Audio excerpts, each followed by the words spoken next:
You're watching Morning at NTV. It's indeed a very beautiful morning right here at the NTV studios at the International Conference Center. Wherever you are watching us live on your telly, on your phone, online, we are ready to get you started on a phenomenal day. Let's get started as usual with the question of the day.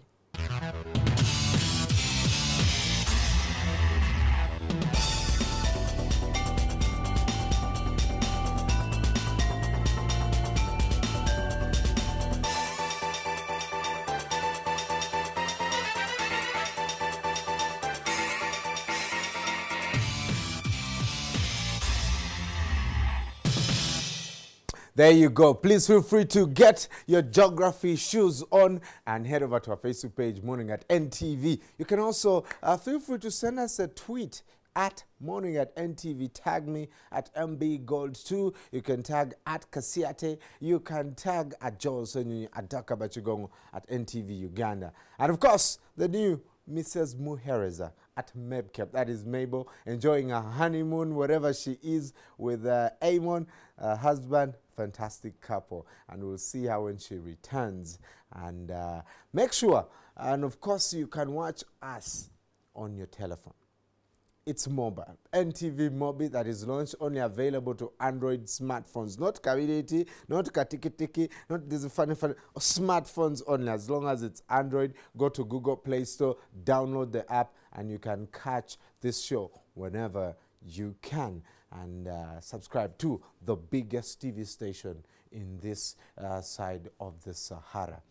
And the first 5 respondents will each walk away with a mag from Morning at NTV. Good luck to all the winners. Coming up, the stories that shaped the headlines this morning. You're watching Morning at NTV with Simon Kasiate, Mabel Kebirunji, and Brian Mulundo.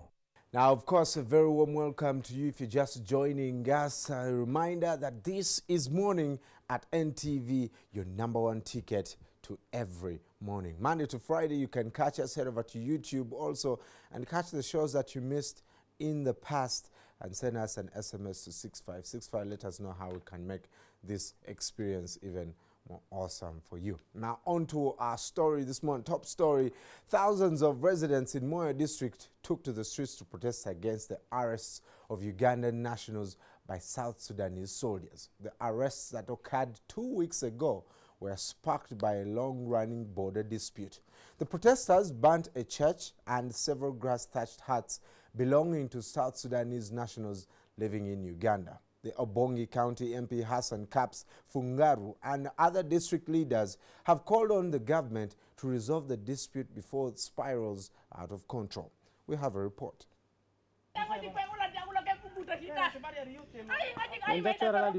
Buildings went up in smoke and the hapless owners were left counting their losses. This was the aftermath of protests by residents of Moyo district over the harassment and arrest of their leaders by South Sudanese soldiers. Several grass-thatched huts of South Sudanese nationals living in Uganda were torched. Business in Moyo town came to a standstill as hundreds of residents took to the streets in protest of the harassment of their colleagues. Heavily armed police officers monitored the situation as the angry residents threatened to close the Ofoji border. Leaders from the region say they are tired of being harassed by their counterparts from South Sudan. This is our final warning because we have tolerated these acts of aggression for over 30 years.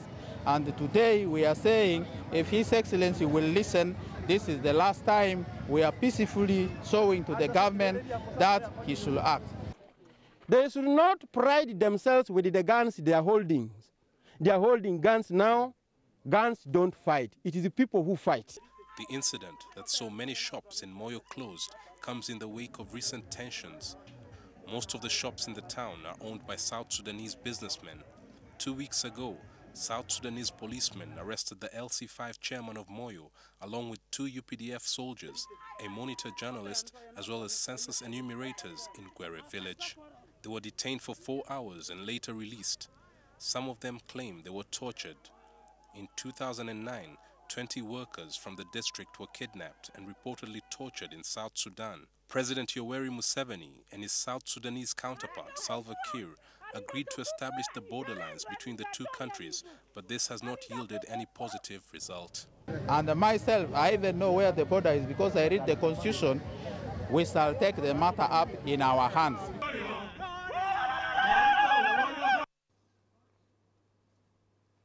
Well, you can feel free to actually follow us. I was just checking out my NTV Mobi, and feel free to go there and you can watch this show live, and follow us on Twitter at Morning at NTV. Interesting app here on my Android smartphone.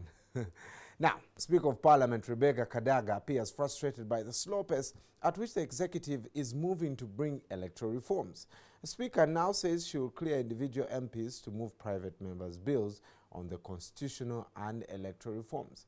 Kadaga made the remarks here in Kampala at the occasion to mark the International Day for Democracy. Solomon Soranja reports. The call for electoral reforms got louder and louder last year when the opposition and civil society organizations launched a joint effort to demand electoral reforms with focus on reviewing the electoral laws and processes. The group has had several meetings across the country to seek people's views on the reforms expected to be discussed by parliamentarians. And in some areas, the police even stepped in the way of the agitators, citing a breach of public peace. You had better work for a situation out there so that when you are outside uniform, you are safe where you would be. The Electoral Commission Amendment Draft Bill seeks to rename and reconstitute the Electoral Commission as the Independent Electoral Commission.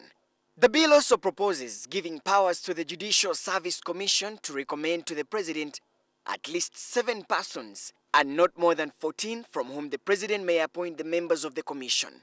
The 14 candidates will come from a pool of names nominated by the political parties, professional bodies, and the general public.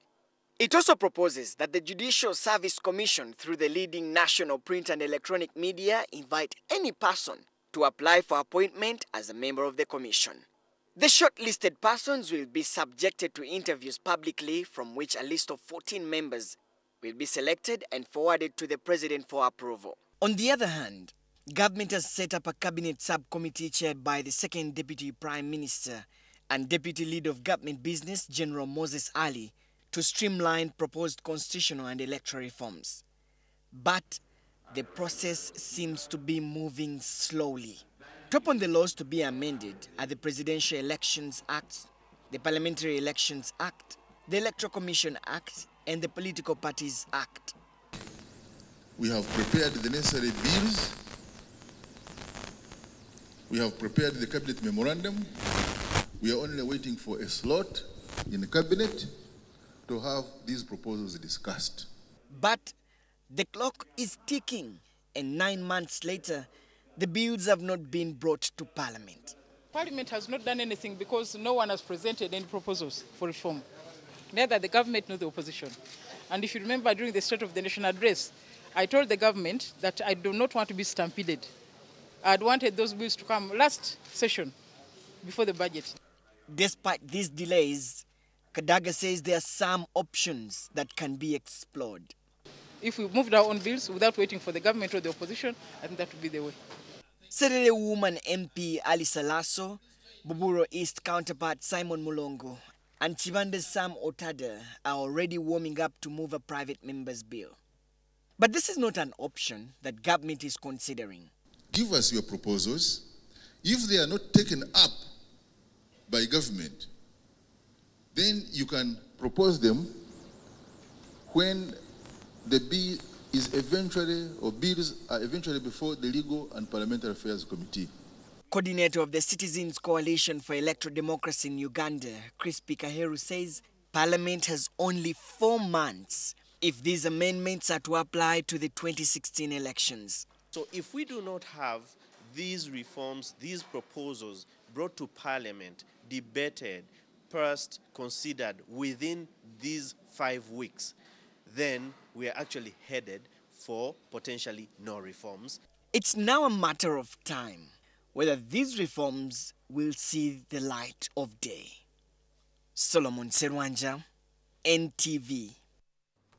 Now moving on, members of parliament are urging political leaders to entrench democratic values in national governance. Western Youth MP Gerard Karuhanga kicked off the debate during a plenary session of parliament after moving a motion recognizing the International Day of Constitutionalism and Democracy that was marked yesterday. But some MPs questioned government's democratic credentials, citing the police crackdown on Prime Minister Mama Mbabazi's youthful supporters, popularizing his perceived presidential ambitions. But as Moyo reports, the Prime Minister argued that democracy is thriving in Uganda. And of being During debate on the state of democracy in the country, Western Region Youth Gerard Karuhanga argued that although the country has struggled to achieve some level of democracy, there is a lot of work to do. He cited the recent police crackdown on a group of youth popularizing Prime Minister Mama Mbabazi's perceived presidential ambitions. I thought that, for instance, in this case, the NRM party would welcome it, embrace it, and say, if there are other candidates, please come on board. Other legislators argued that the Prime Minister has the right to seek to occupy the highest office in the land, but they are concerned that his ambitions could be suppressed by some government officials and the military. The next time it will be you, Mr. Olanya, the Speaker of this Parliament. The other day it will be General Moses, unless you are going to die without an ambition. Therefore, let democracy ring home. So I feel that if you also have those intentions, do it at the right time. Now, if at the Prime Minister's age, his ambitions are being cracked, what about me? A few weeks ago, the Premier openly lashed out at Inspector General of Police, General Kale Kaihura, for what he said was the unfair arrest of his supporters in Kanungu district, where he hails from. But in Parliament, Mbabazi, in his characteristic calm posture, said Uganda was a democracy even when he remained cagey on the work of the youth who claimed to support him. A generational duty. Your generation has the duty to do everything possible to make Uganda a better place to live. We have done our bit and we continue to do so. I just want to tell you, be firm, be clear, and everybody should know. At the Chankwanzi NRM caucus meeting in February, MPs accused Mbabazi, who is also the ruling NRM Party Secretary General, of using party structures to clandestinely position himself for presidency.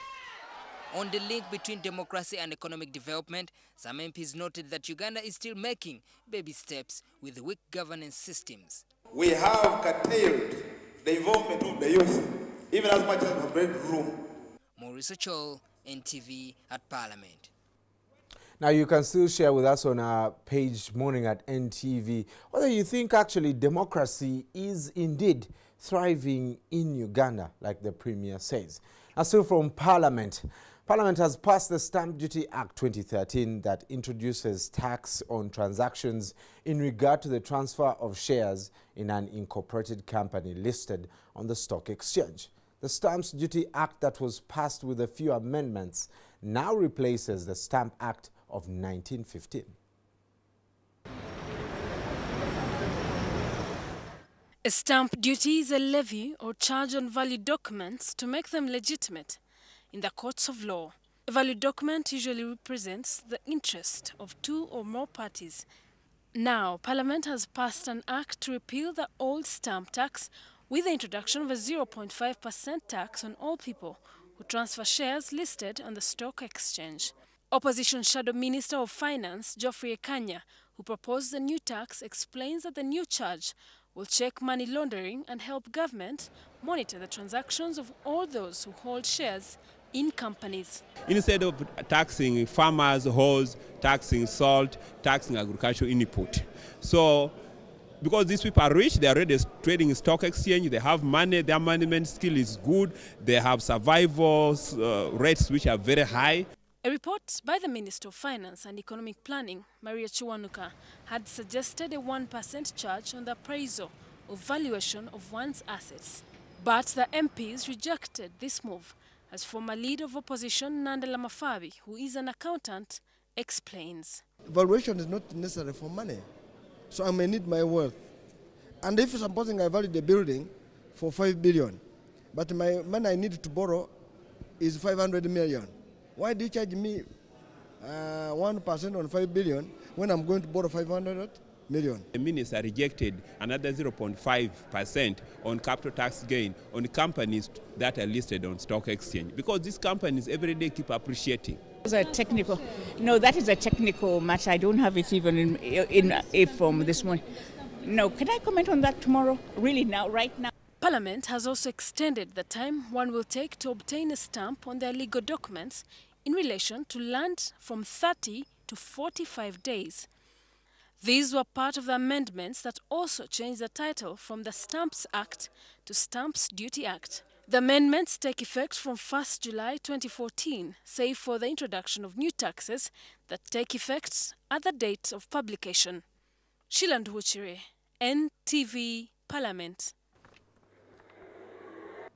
Now, corruption will remain a major challenge in Uganda unless public institutions are strengthened to fight the vice and a critical mass in the public shun corruption. That was the counsel from the Inspector General of Government, Justice Irene Mulyagonja, who was speaking at a seminar in Entebbe for officers from state anti-corruption agencies. A training is conducted by officials from Denmark, a country with one of the lowest corruption rankings globally.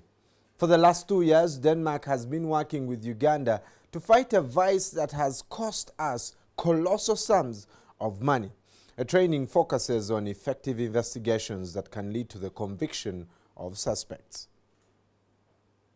The 2013 Corruption Perception Index by Transparency International saw Uganda drop 3 places from 2012 with 26 points out of a possible 100, which is the best score. Corruption continues to plague Uganda. We at the Inspectorate of Government believe that the problem of corruption can best be fought when you improve the civil service. The Ombudsman says they have encountered major roadblocks in fighting corruption. Government departments do not readily cooperate when officials are summoned to give evidence. They give excuses and are hesitant in coming to make statements. Tracking corruption requires tracking the documents used, and many times some institutions take time handing over these documents. You need to track calls or get information from banks and telephone companies. This requires a court order, and yet the IGG has the power to demand this information. Lack of equipment for surveillance and recording interactions. So we do basic investigations. And for you to be successful in prosecuting an offenses, especially under the Anti-Corruption Act, you know that corruption is always discreet. You do not have people, say, taking bribes in the open. For you to catch them, you've got to be able to have advanced methods of investigating. Many Ugandans do not feel that major strides have been made in fighting corruption. If anything, they are disappointed. We need to find a scientific way of measuring whether corruption is increasing or decreasing. It cannot, I believe, be established from number of people arrested or cases prosecuted. The Corruption Perception Index places Denmark as the least corrupt worldwide. They have such little tolerance for the vice that in 2012, they cut aid to Uganda over the many corruption scandals that rocked the country, and they have been consistent. Denmark is a country that developed peacefully for hundreds of years, and we were able to build up strong institutions that can do their work without interference. We have a very effective public administration. We have a high level of salaries, so there is no motivation for people to be corrupt because they can get what they have the right to receive without paying a bribe. The IGG argues that one of Uganda's major handicaps in fighting corruption is that many in the public condone corruption and are reluctant to report the corrupt, even when there are mechanisms and laws to protect whistleblowers. Josephine Karunji, NTV. Now on to some exciting news. NTVUganda will mark 8 years of its existence in December this year. The management will celebrate this milestone by giving out 100 motorbikes and 8 gift hampers to some lucky viewers starting next week. All you need to do is watch NTV to identify the unique code on your screen and text the message to quadruple 6 to enter the daily draw. For the next 100 days, starting next Monday, one lucky viewer will walk away with this brand new motorbike. And this is the first of its kind, and people should embrace because we are giving back. And we are even saying, let's engage the viewer. These prizes are a part of NTV's campaign of giving back to its viewers as it prepares to mark 8 years of its existence on the 18th of December. There are many other goodies to be won in this campaign dubbed NTV at 8.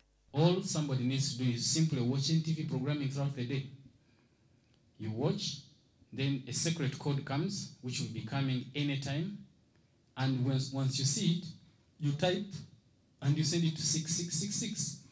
And then you stand a chance to win. We shall be rewarding 8 viewers per day. And that is not all. NTVUganda has gone mobile. You can now watch your favorite programs on your smartphone wherever you are. We are trying to bring convenience to our viewers. You don't need to run home to watch TV, but where you are, you can watch. Now, the application comes at no cost, but when it comes to what it costs you to watch, it's the same thing. It costs you to have WhatsApp or to have Facebook. You have to have MBs.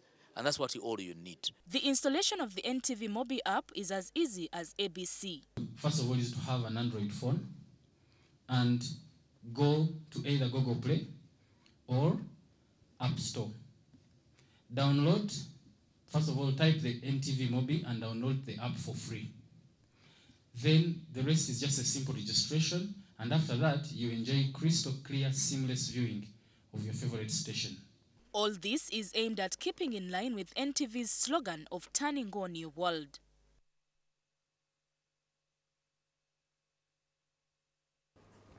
Now, you can, of course, go to your Google Play Store and download NTV Mobi on your Android smartphone. Of course, fantastic sound, fantastic picture. And if you own maybe an iPhone, we are developing something very soon, and of course making this better, convenient wherever you are, restaurant, on the bus, some people have suggested in the toilet. Well, wherever you are, NTV will be with you. Fantastic thing to be a part of. Now, police have stepped up their counter-terrorism operations in the city following the discovery of explosives and the arrest of 19 suspected Al-Shabaab terrorists 2 days ago in Kampala. Solomon Kawesa made the rounds in the city and now reports. The war on terror has over the years been intensified by Ugandan security personnel to match the sophistication that terrorists employ each passing day. The intelligence gathered 2 days ago enabled security officers to foil a terror attack and dismantle a cell that is said to have been planning a wreak havoc in Kampala. The foiled attack has prompted the police to step up their vigilance and sensitize the masses about covert terrorist operations.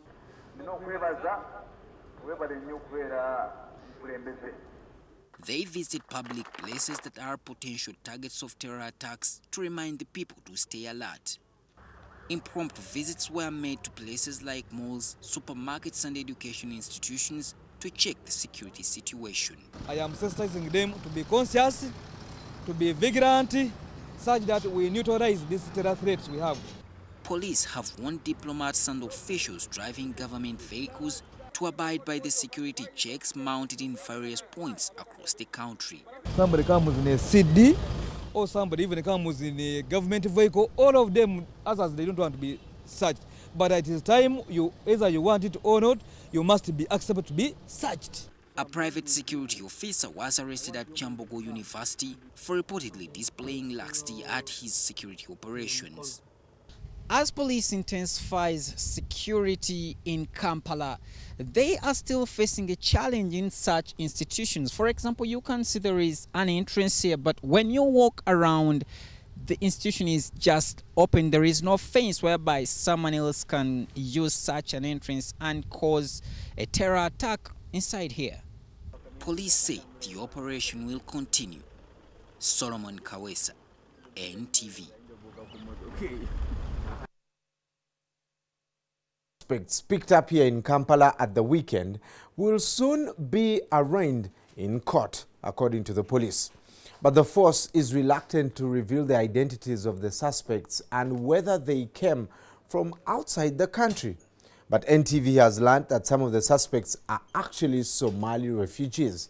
The Counter-terrorism police arrested the suspects said to be of Somali origin from Kisenyi, a Kampala suburb, teaming up with Somali nationals. And most of them, I heard it, they are refugees. But police have remained tight-lipped on the identities of the suspects, insisting that they were arrested after close monitoring for some time. We are restricting this for the benefit of the investigation, and we want the public to be patient with us. The suspects were found with some explosives. When you have at least a terrorist like that with explosive materials, then you expect an attack anytime. The police counter-terrorism unit picked up the suspects from At Ntv hotel in Kisenyi, a Kampala suburb. The detectives had combed the downtown hotspots for some time.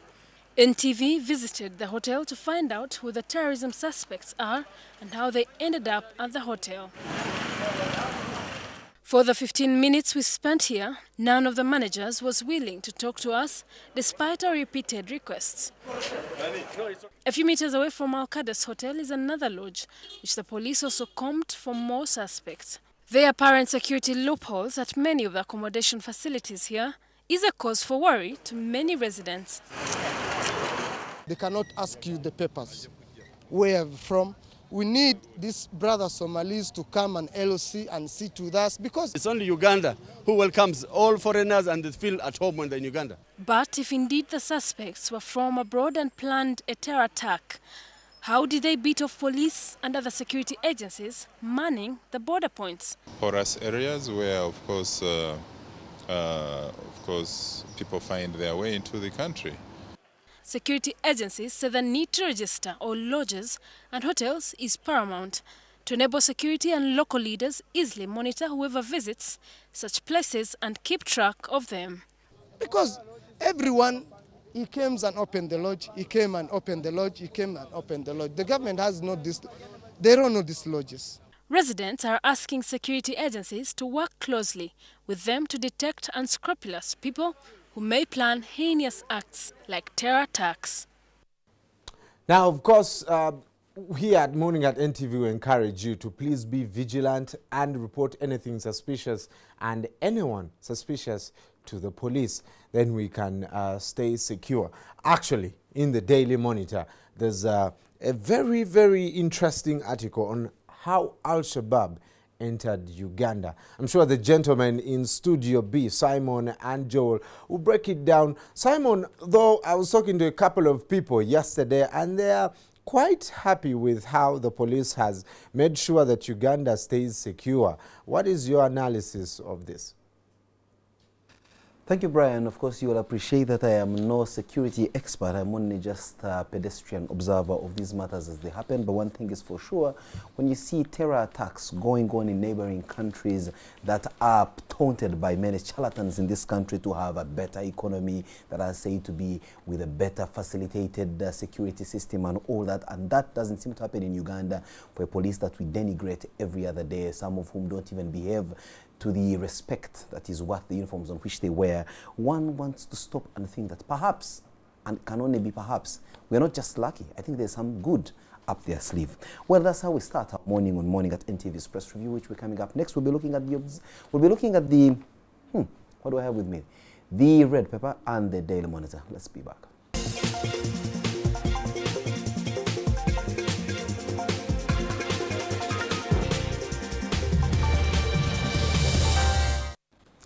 Yes, a very good morning to all of you who just tuned in to Morning at NTV, and we're now up with the press review section of this wonderful morning edition of TV programming.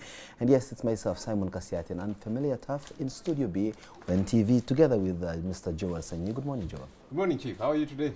A bit tired, but well, I can't complain much. I have another 2 weeks to go of extreme hard work on my shoulder. So I don't know what this will feel like maybe sometime next week, but I hope that I pull it off. You want to know why I'm tired? You want to tell me why you're tired? Well, we're putting together what you will get to know later as the biggest hydro symposium of all hydropower generators in Africa. They are converging in Uganda, very specifically in Jinja, hosted by ESCOM, without a doubt. And we'll be discussing, the future of hydropower generation. Of course, you know that hydropower is one of the safest and most sustainable ways of generating electricity. Uganda is tremendously endowed with the natural resource that water is, and of course the rest of Africa. So we'll be putting our heads together on how best we can develop sustainable hydropower plants that will power this continent, and very specifically this nation. This is a story that many people should watch. You've been grappling with the absence of not sufficient electricity, or electricity that is present but is not affordable. We don't have capacity to use Exactly. But now this time around, this symposium is supposed to, put brains together on how they can make enough electricity and affordable electricity, which, by the way, for eons past, centuries, has always been the tightest rope electricity generators and distributors and consumers have had to walk. Well, play your part, generate the electricity. I hope we can better our economy. For as long as we cannot afford, you are probably on a head-banging project. But do your job anyway. Well, there we are. Now let's wake up to the red paper this morning. Well, the screaming headline, of course, hopping on to the usual Mbabazi Museveni debacle. And now we're waking up to an interesting story that the minister, Tarsis Kabwejere, professor, has revealed how he failed to reconcile the prime minister and the president.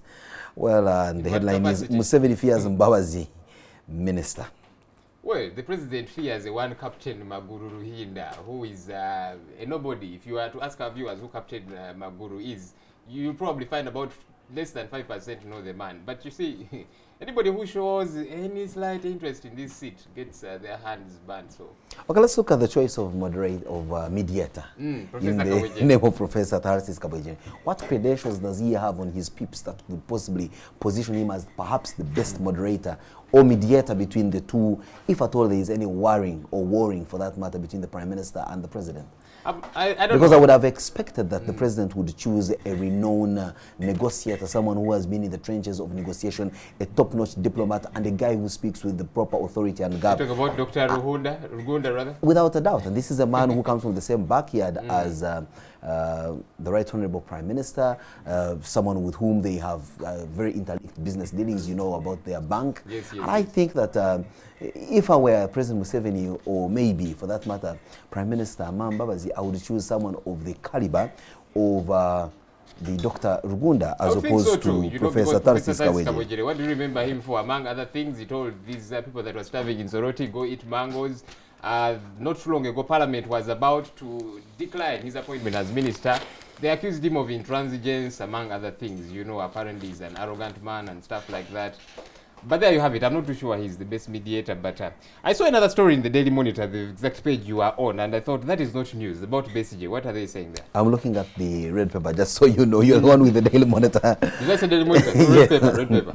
Well, the Forum for Democratic Change has done what we all along expected they would do, and that is okaying Dr. Kizza Besigye to contest the presidency come 2016. So, even as President Museveni celebrates his 70th year on Earth, for which I, by the way, congratulate him tremendously for making that epic achievement. I mean, I am a guy whose father never saw 40 years. My mother hardly made it 45. So for anyone whose parents or anyone who clocks 70 years, certainly that is an epic celebration worth celebrating, especially given the kind of lifestyle that President Museveni has lived through. But what is the difference when it comes to matters of longevity on evocation? Between him and Besigye? Yes, I would rather I'm President Museveni and I stay so long in the presidency as opposed to being Besigye and I become perennially attached to the opposition, contesting election after election, losing miserably. Actually, see, the red paper oftentimes is very disingenuous. The headline is different from the, the real gist of the matter when you read the story in detail. What they're saying there is not too new. Besides, FDC has actually not okayed Besigye. They're simply, bringing out what is in their constitution. Besigye anybody, can stand for party flag bearership. It doesn't necessarily have to be the party flag bearer. That's the FDC constitution. It's different from the NRM constitution, where you've got to be party chairman to be the flag bearer. That is not necessarily true also. Well, to a large extent, if you read the details there, you but, see but you see, it's marks of the same thing. Anybody within the NRM can contest for the chairmanship of the party. Yeah, and after being party chairman, then you automatically become flag bearer. the party president does not necessarily have to be the flag bearer. You contest for the two positions separately. Simply because Kizza Besigye is not party president now, so they are trying to create some kind of accommodation for him, therefore. So what's and I hope they don't. I'm not saying there's anything wrong with him starting, but I hope they don't. I think Kano Besigye has run his race. He's played his part. Yeah, I think he needs to nurture other people. If he stands again, for starters, I'm not too sure he will win. For as long as he's contesting against President Museveni, the ground is not level, etc., etc. So I think he's run his race. I think. All right, we run to the Daily Monitor here. In all this discussion, 5 minutes on happening about the FDC re-election and not a mention of the party president of the Front for Democratic Change. A good man, forgotten Major General I think Mugisha that man would make a very good president for this country. It's a tall order. It is. It's not a head-banging project per se. It would be a very hard job to do, you know, for him to get to the presidency, but I think he would make a very good president. You know, he's not as charismatic and he's not as endearing to, you've had some of his party members saying, this guy is boring and that kind of thing, as if they want a comedian for president or that, or you, I don't know. But I think he would make a very good president, really. Whether he will become, let's watch. He would make a very good president, but so. certainly not for the kind of populace that you have. You have...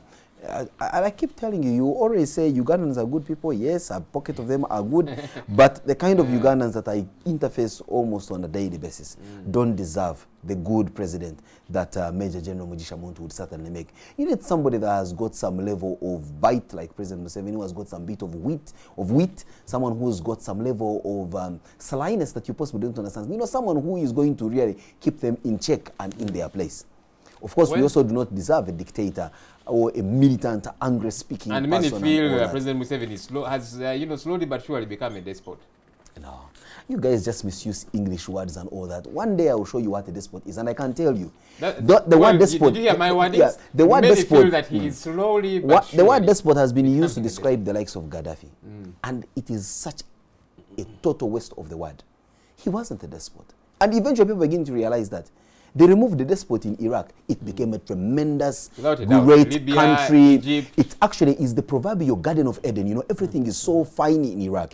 Just this morning, a bomb went off in the capital city of Kabul. You see, this is what I keep telling you about transplanting. Like I said, General Muntu could be a wonderful president, maybe to the American populace, you know, people who are, or to the Swedish for that matter. But you're not going to get a good guy, no matter how good. If President Obama was plucked and transplanted in Kabul to become the president of Afghanistan, I can tell you he will be assassinated on the second day. Simply because that is the way the society is arranged, and it must have homegrown democracy. When you start going to transplant democracy, like how we do with beans, you plant beans in a flower bed in Mulondo's home, then you transplant it to Kasiate's home and it grows. And that is why you see, many of us are not so much for the revolution. We've not seen it happening, you know, and bettering things wherever it has happened. Joel, when did you start changing? You're talking about Egypt. Joel, we were here when the revolution was taking its course, and you were there championing the cause of... the revolution that I am for, I look forward to His Excellency President Yoweri Museveni bequeathing this country a good transition, saying, look, I have run my race, you know, but if we are going to do it, you know, the revolutionary style, he will leave and will not get any better. He's still within his constitutional mandate, I want to believe. And talking about his constitutional mandate, Daily Monitor here reports Museveni marks 70th birthday. He says he's not too sure of the exact date he was born, but he says I was born around 1944. So September 15th is when he gets to mark his birthday. Of course, in this story, they talk about how he got his name, Museveni, from the Aba 7. You remember those fellows from the 7th Battalion in World War II? And a number of other things there. Congratulations to His Excellency the President. There's a time now Kenya celebrated a birthday for him. That was how long ago? 2-3 years ago? You know, again, you know, at the risk of really getting to discuss the person of President Museveni, which I don't normally like to do, but you see, you know, you can denigrate him for anything, but you know, the fact that he has run, those 70 years are not easy to cap. But also look at the nature of his personal discipline. And it is in that story where he's advising his children and grandchildren that please stay away from alcohol, stay away from smoking, stay away from all the other activities that possibly... Promiscuity and the like. Exactly. You see, whereas he guards himself very well, he keeps away himself from mosquitoes, that has not stopped him from being the statesman that he is, a guy who bites the bullet and goes to trenches and fights and all that. And give it to him. If you look at the family picture that was produced by one of the dailies, I think yesterday, this is a man now, 28 years in power. He came to power, all he had to himself were 4 children. Now he has got how many grandchildren, perhaps soon getting great-grandchildren. I mean, he, like Muhoozi, is quoted in the Daily Monitor there is, despite the fact that this guy has had a very busy schedule to himself, and you can imagine the kind of schedule President Museveni has, but he has not negated his role as a family head and the ability to grow his children into responsible citizens. Ditto that for other leaders in this country. Mention any one leader and I will tell you the kind of follies that they have got in their own domicile. And you ask yourself, if you are unable to grow a family, the basic unit of society, how do you come to posture yourself here around that you're going to rule a country? I mean, President Museveni should be at least credited for that, the ability to galvanize his nuclear family and make it to a model family. Many parents, of course, would envy that kind of empathy. Of course, you can argue that he's president and also, therefore he was not short of resources. But how many people have had resources and have their children languishing away in rehab homes and others dying premature death simply because of the failure to grow them into responsible citizens? Without a doubt. I was talking to a bunch of fellows, guys who are, you know, aspiring for leadership. As I was telling them, look, guys, if your leadership fails at home, don't export it elsewhere. So thank you very much. Good for him. Nadiope's first 100-day plan for Busoga, he stipulates what he's going to do. You know, things so in one in 100 days, he'll transform that region called Busoga. I don't know. Much of what he's planning to do really is lobbying, apparently, government and government organizations to help ameliorate Busoga, and we'll wait to see how that happens. Well, we know that, of course, and we've been following the story very closely for you, how the police did quash the imminent terror attack, and the Daily Monitor is reporting of how the Al-Shabaab entered Uganda. We are told that they came in without passports and were into the country through unmarked border posts around the common border with Kenya and South Sudan.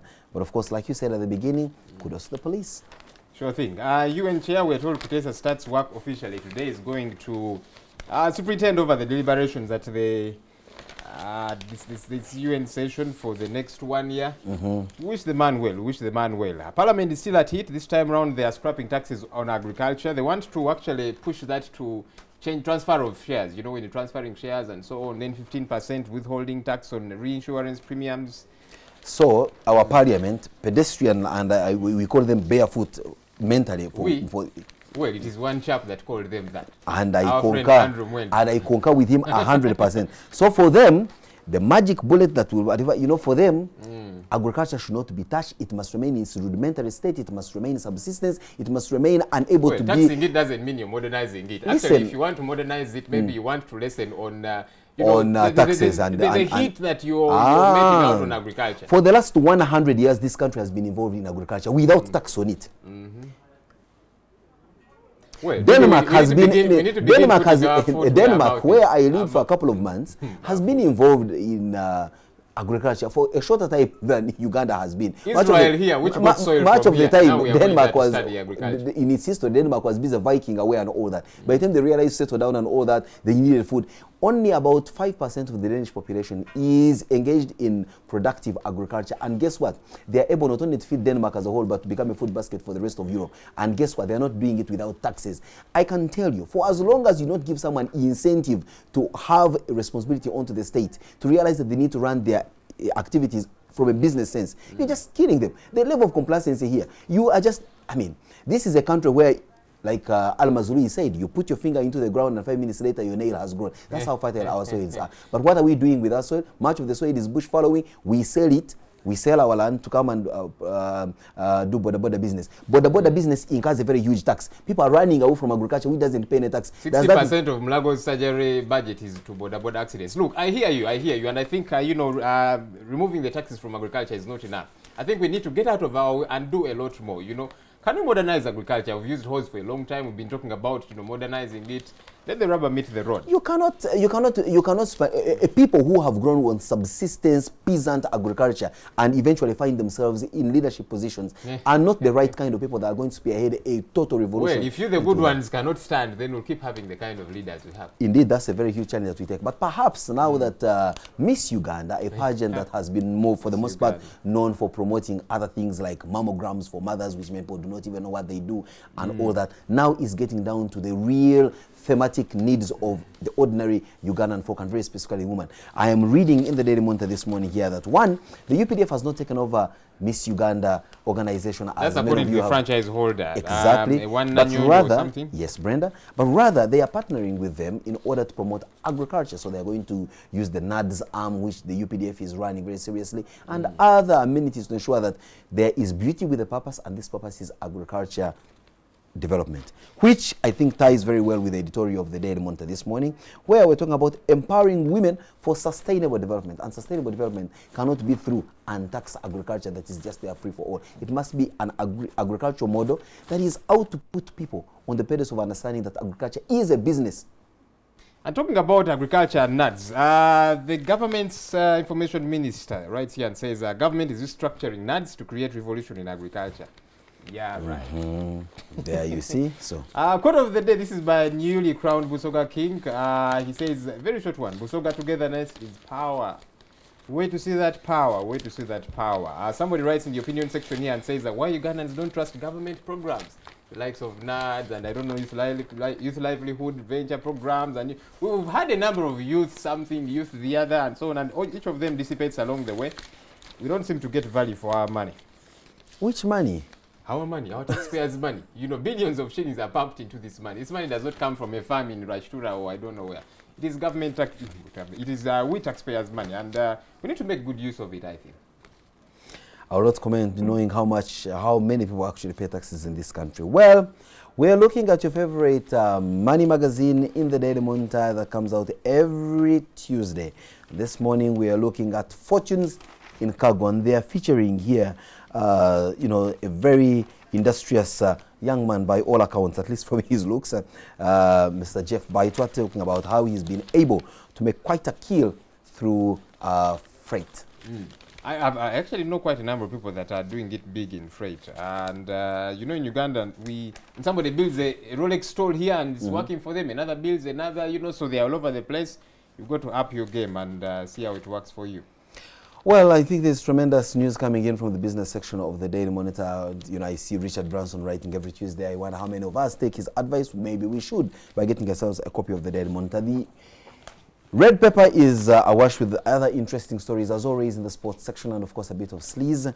And I think with that we come to the conclusion of what's it in the local press, and maybe try to link up with Mr. Molondo, who's standing by to share with us how far the Scots have gone 2 days before the next referendum, and yes, perhaps some more news on this bomb blast that we've been told about that did take place in the Afghan capital, Kabul, this morning.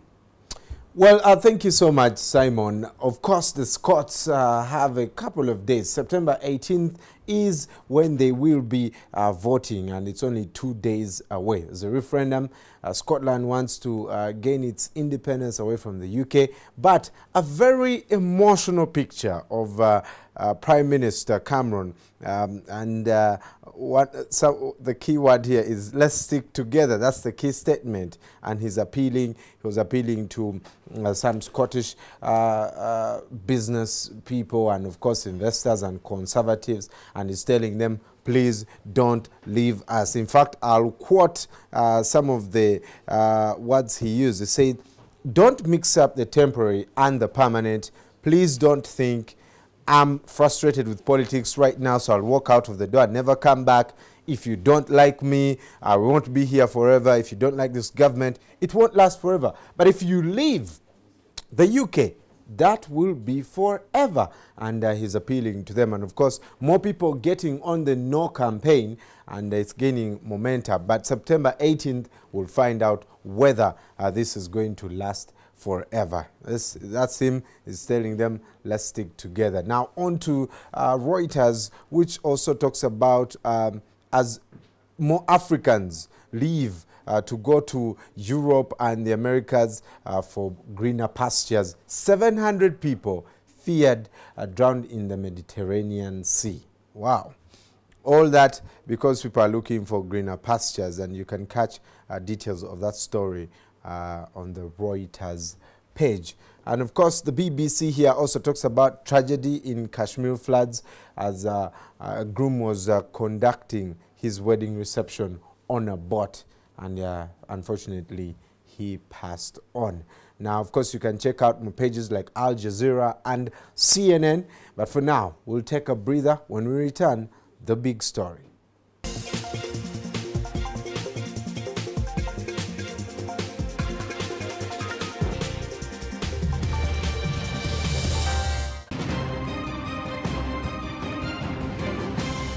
You're watching Morning at NTV with Simon Kasiate, Mabel Kebirunji, and Brian Molondo. Babe, you know you are truly an angel. Aww. I love your walk, your smile, your laugh, everything. You know what else, babe? What? You smell. Oh no, I'm out of airtime. Shops are closed. I have to wait till tomorrow before I can get airtime. She'll think I was saying she smells. Get airtime instantly with your phone. What? Just use Airtel Money. Dial *185 hash, select buy airtime, and follow the steps. What? Sorry, babe. My line got cut. I was just saying you smell better than any flower in the world. Top up with Airtel Money and get 100% bonus airtime instantly with every top up made. Now that's 100% extra from Airtel. Dial *185 hash to top up now. Airtel Money. Simple, secure, instant. We transact every day, and for centuries, currencies have changed hands. Business is a must, and that is why Money Matters makes it a must to talk business. It's the biggest market out in Uganda because of East African connections and business. From farming to business trading, we give you all the angles. When you're harvesting, that one is the most important part, which will have to be there. We'll bring you all the details that doing business has to offer. Thoughts of the business leaders in the market. The airline industry doesn't operate like any other industry, where you go in and buy a shirt and this shirt is 20 shillings today, it will be 20 shillings tomorrow, 20 shillings. The analysis of the costs and the income in the industries. From wherever we are, we talk business, and at Money Matters, where money indeed matters. Business is a must. So, don't miss talking business with us every Thursday only on NTV.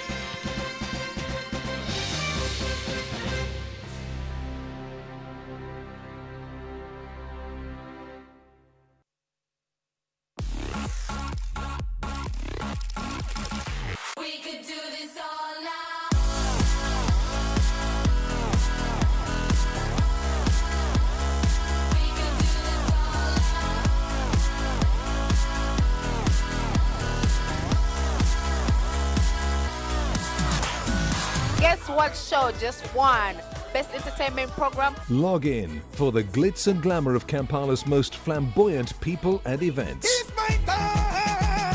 I'm here today for Coco Fingers video shoot. Big up NTV, thanks for the support. Log in, ndiwa nole ronzi zeko kakasa.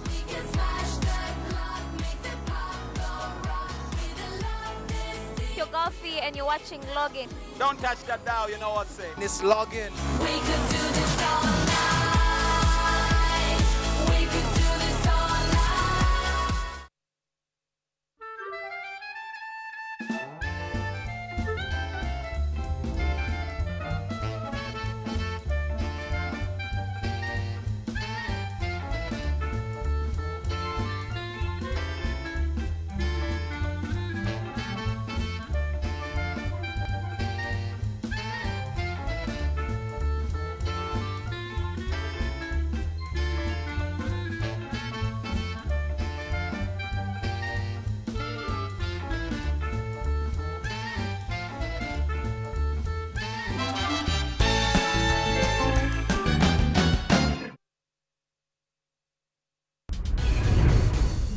"20 entrepreneurs.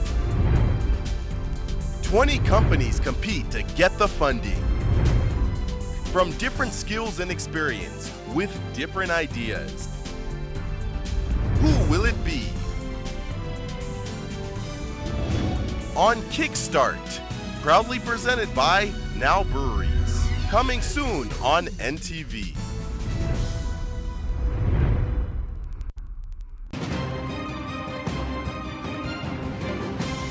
You're watching Morning at NTV with Simon Kasiate, Mabel Kebirunji, and Brian Molondo.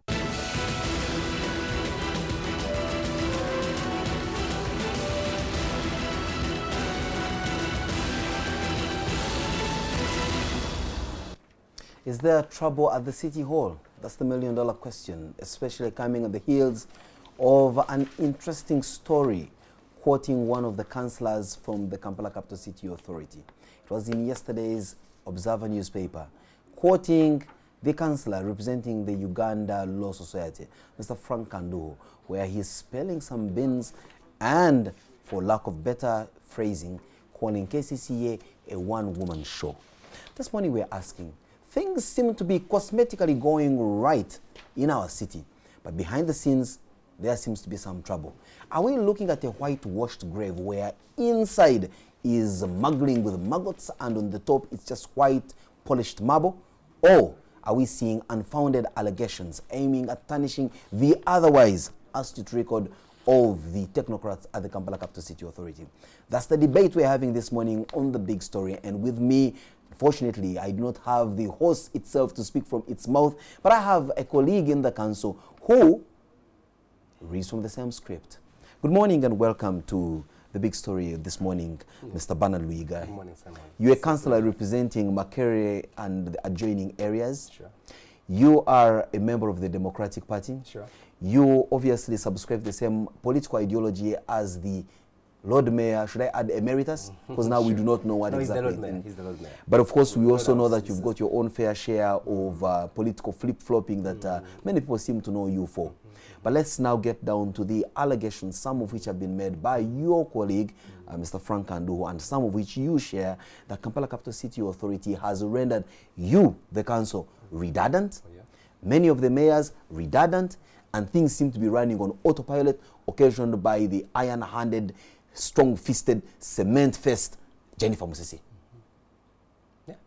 To what extent are those allegations of yours true?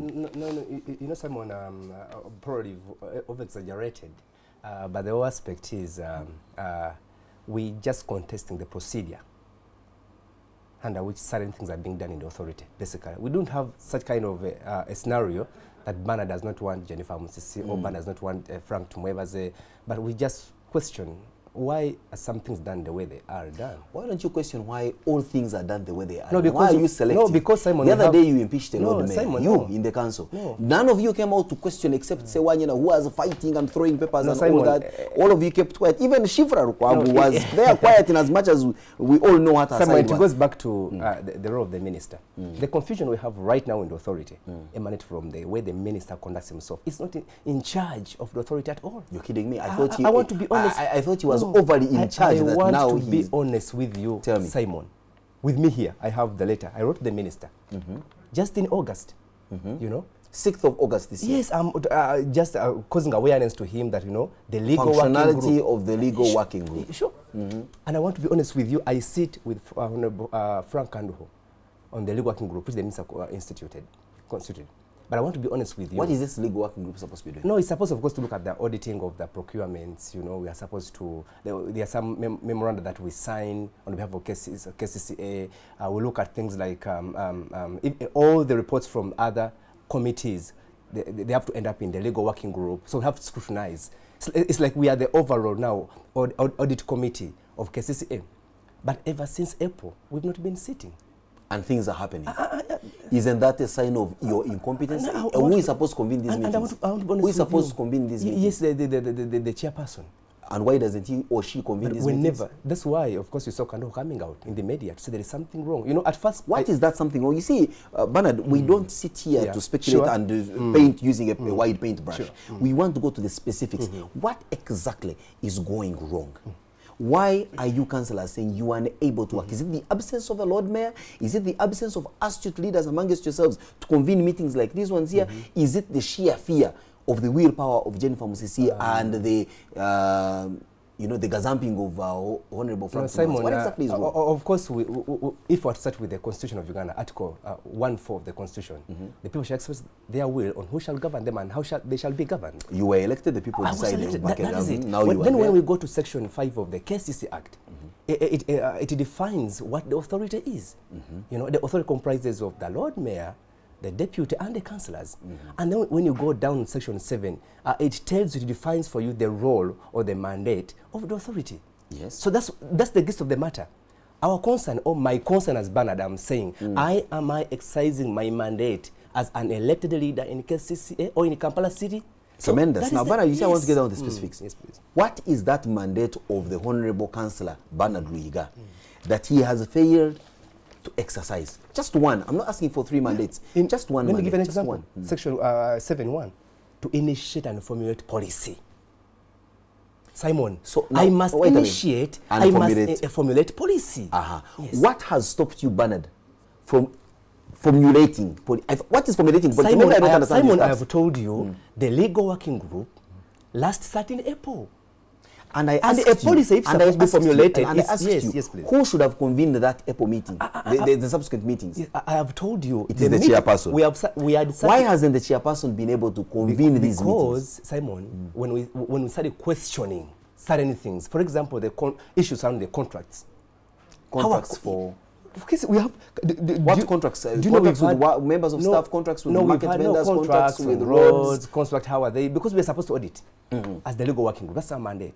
Now, when we try to question, can you please give us details on particular contracts? You say, no, you are not supposed to.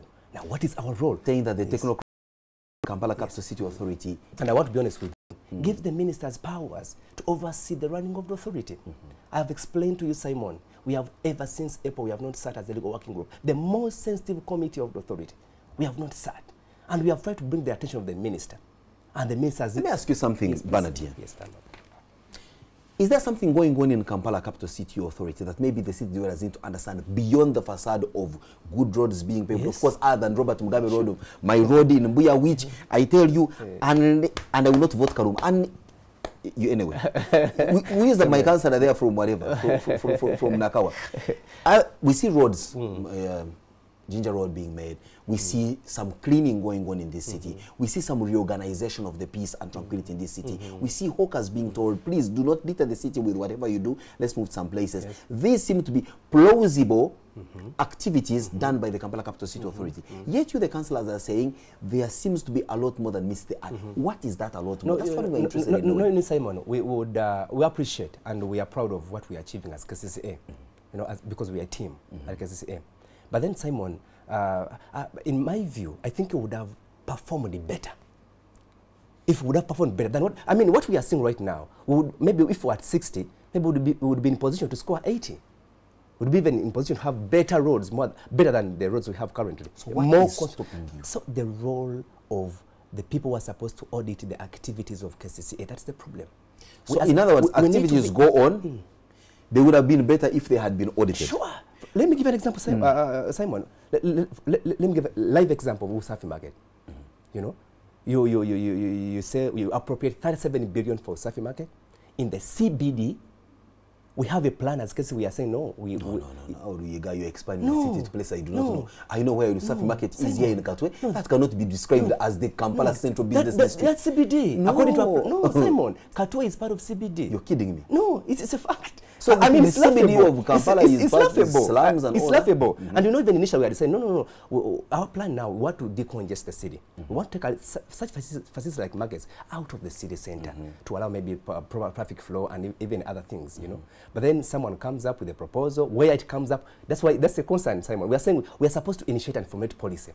If you want to have a market in Usafi, near Katwe, who has made the policy? Because for me, if you brought it to my table, for instance, Simon, I had a different view.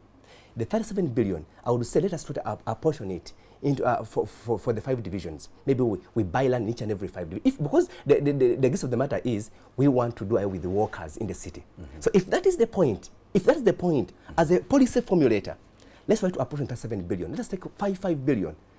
Let's give it to each and every division in Kampala, and we purchase land. And then we construct a market. Someone hear my point. If I'm given Kampala division is short of markets.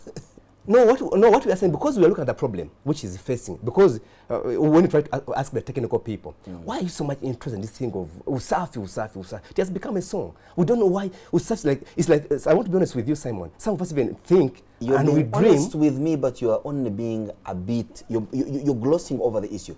Bernard, I want you to get me a specific item where you think Jennifer Musisi and her cohorts in the technical arm have ignored the role of the council, as it were, have ignored the role of other division mayors, and are running this city roughshod, and you suspect there is foul play, there is corruption, there is embezzlement. Yes, Simon. Yeah, I've given you service part of that. Maybe so to big it big. I mean, saying that the transactions around Usafi can only be best described as fraud. We have never participated at all.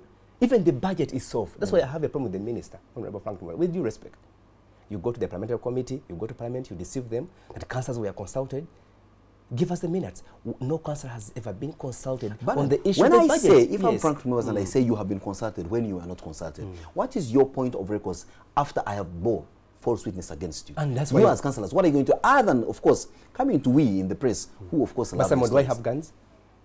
Maybe you want to... It now has to go. I want to be honest with you. Way. I thought there is a legal mechanism in this country. I want to be honest with you. Just like you did with the Lord Mayor, you subjected him to a legal process, you subjected him to an impeachment, you subjected them to the kind of scenario that today he doesn't sit in his office and doesn't Simon, can't you do the same? Simon, if the fountain of honor in this case is a drum beater of what is happening in the KCCA, it's a drum beater, the president is just comfortable.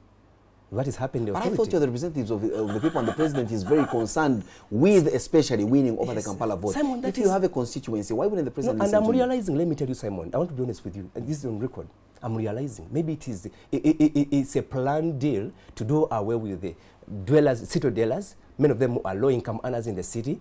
I said that maybe it gives an opportunity for the establishment, the regime, to perform better in the polls. Because maybe their contention is the low-income earners in the Kampala are very many. So how can we do away with them? Let them go out of the city, and then maybe we remain with the Kasiatis, who for them they just only want the good roads. Good roads, maybe. Basically, because you know, Bernard, I am one of those who would never apologize for being what I am, because certainly it has taken a lot of blood, iron. And a lot of fight. I mean, I know many guys, the ones who you call the dredged of the earth of Kampala, who right now as I speak are busy sleeping on a hammock and enjoying themselves and drinking away. I have been awake for the last 7 hours. I have not been awake making love or drinking. I have been awake at work. So clearly, do not look at the elites and denigrate them for their role. Perhaps what you should also look at is that the elites also need some space where they can also concurrently and properly live with the other society, because we all depend on each other. Exactly. If KCCA says hawkers are a menace to the city because of these reasons, and we're giving you a market at Usafi, what do you have to say very specifically with regard to why you suspect that the Usafi deal, for example, was shrouded in corruption? I think you are missing the point. We are saying, if you're saying KCCA, who is KCCA in this aspect? Tell me. That's the gist of the matter, Simon. KCCA, these are the councillors and the Lord Mayor. Precisely. What happens then to the technical wing? No, I thought you're supposed to work together as a team. If you were to go by you talked about a team. And you're saying you are happy with what's going on in the Simon. city. Roads are being made, and you're happy because you're doing it as a team. And, so are you saying there are two teams? So there are some things which you are not doing as a team. I've told you. As for example, the issue of the budgeting, prioritization of services in the KCCA. Who is supposed to handle that? For us, let me tell you, as far as the law is concerned, Simon, we are supposed to come out with the priority areas. We give the management team. Bernard, we would go on this ad infinitum. But just ask you one last question as we go. And I want to be very candid. Look Ugandans in the face. Look your electorates in the face and tell them, did you vote for or against the impeachment of the Lord Mayor? There was no impeachment. No. Simon, that day, wait a minute. No, that day, wait a minute. No, that Simon. day, that day when you were in the chamber, yes, when Frank Moyo was in the chambers, and the second year was throwing the papers, and the vote was being cast. Yes.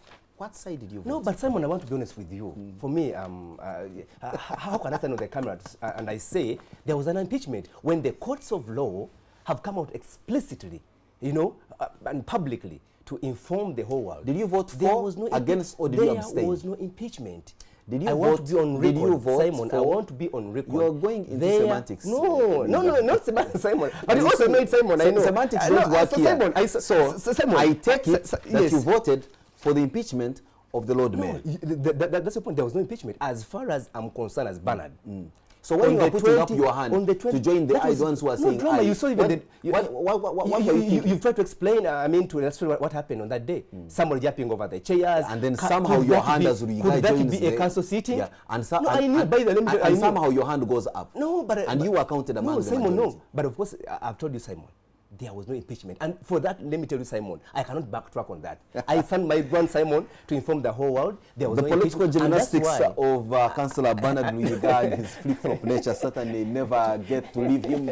As they always say, old habits die hard. But we are glad of having him here on the big story. Let's take a short break. When we return, it Simon Says.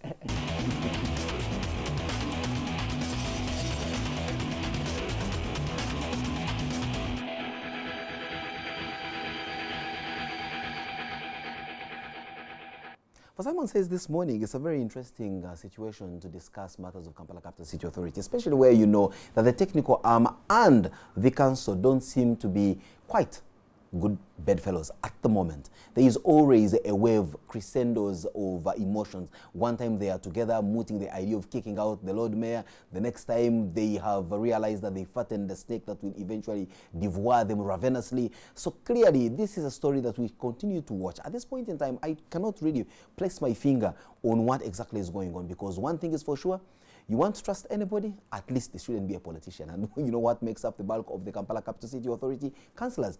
Then, on the other hand, you also want to trust the technical arm of the Kampala Capital City Authority. But when you realize that they are superintended over by the politician in the Minister for Kampala, then you begin to possibly also ask questions as to whether they are up to the game of being honest and true to their word. Whichever way it is a story, like I said, we continue monitoring and looking very closely. But one thing is for sure, you can go into your gymnastics of contestations here and there. We as city dwellers require a few things. Some of them include services. And when I talk about services, I'm talking about situations where your health centers have medical facilities and personnel to look after us. That your schools are up and running and you're not selling them away, as you've seen some capital schools being denied their land in place for investors in some quarters. Of course, my usual song every single morning of the Robert Mugabe Road where I live, and that can be said to the several other small roads where many of you seated well, as if you're watching us from the precincts of Kampala, also live. You know that many of your roads are not made, and you deserve to have roads made to your home, because after all, you contribute to the past that should certainly be able to fend for this country in more ways than one. And all the other surrounding paraphernalia that we require as city dwellers. That is what should deliver to us. Now, when you deliver all that, we do not care what's happening in the kitchen for as long as you serve us a wonderful dish. The moment that wonderful dish begins to taste bad in our mouths, then you have no idea what city dwellers can do. And I'm not promising or sub-rattling, but certainly you know that willpower of people sometimes gets you napping. Have a wonderful Tuesday morning. We are starting a fresh week, just the second day of it. We expect that many of us should be up on our feet to try and contribute in more ways than one to our welfare, and by extension that of the country where we live. Good day and God bless. You're watching Morning at NTV with Simon Kasiate, Mabel Kebirunji and Brian Mulondo.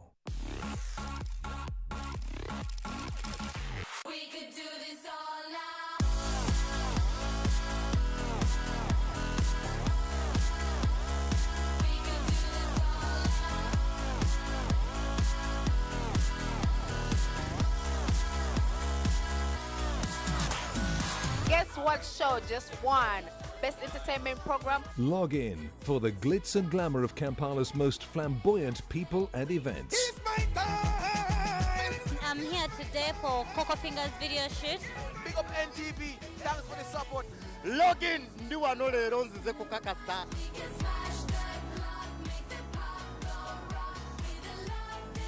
You're Golfy and you're watching Login. Don't touch that dial, you know what I'm saying. It's log in. We could do this all night. We could do this all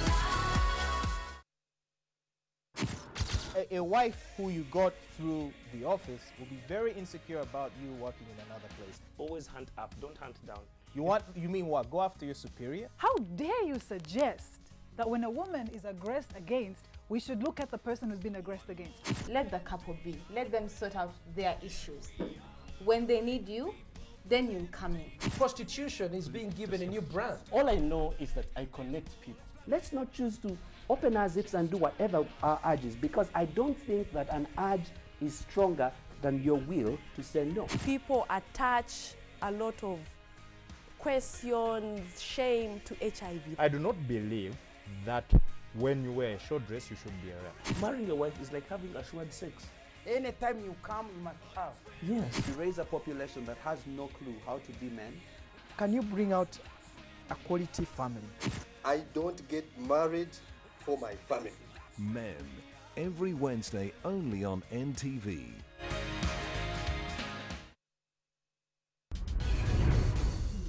"20 entrepreneurs. 20 companies compete to get the funding.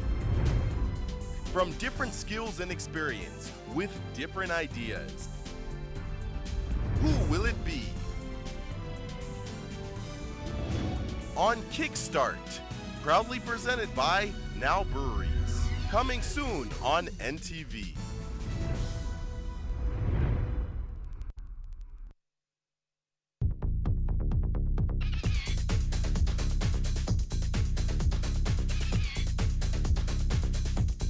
Look at all the juices that are in there, and that is what I'm looking for.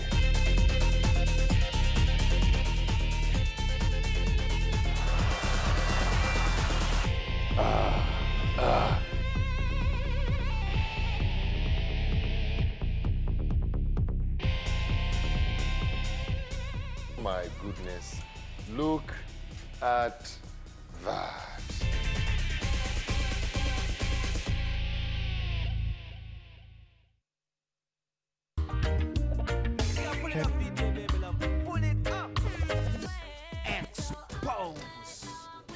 My name is Cox, aka Mr. Showbiz. Counter-terrorism when I'm in Uganda. I only listen to DJ Baby Love. When you're dancing on the light, girl walk out, your body down no fly, your fingernail them no fear fly. You have a problem with it? No, I ain't got no problem. You don't use my mic, man. This is exposed mic. I go deal with you personally. XFB, it's officially back. Yeah, I'm in this heaty with cats. It's what we do, baby. Put UG on the map. Now come my walk. Now come my walk. Now come my walk. Now come my walk. Hey. Tadi Muganda yagala munne kututumuka abanyankole mweyagalidde mu Kampala abajja okulonda mwafunamu bibanja mu Uganda I'm that dude, so they come and love it. You're going to start paying for watching Exposed. I wasn't born last night. I know these hoes ain't right.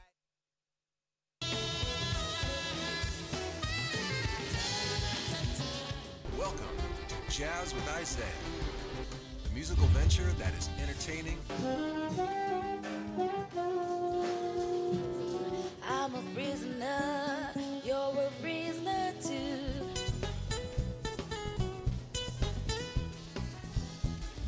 Educative. It is not about just standing on stage. Informative. Jazz is a type of music from the African American background. And inspiring. I have a goal of breaking it down.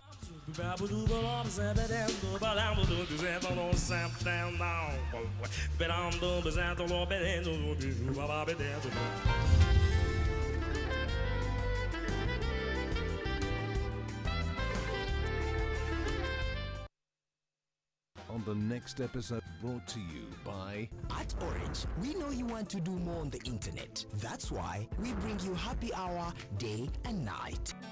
Destiny River. Every criminal ends up getting caught sooner or later. Did you think that you could hide behind that mask for the rest of your life? The mask is falling, clown. She's a respectable person. Is that a threat? You can take it as you wish. I am not afraid of you. No, Max Martinez. I wasn't when we were younger. Much less now, right? Think that you can go around bribing people, hitting and insulting them, is that it? And do you think you can tell me what to do?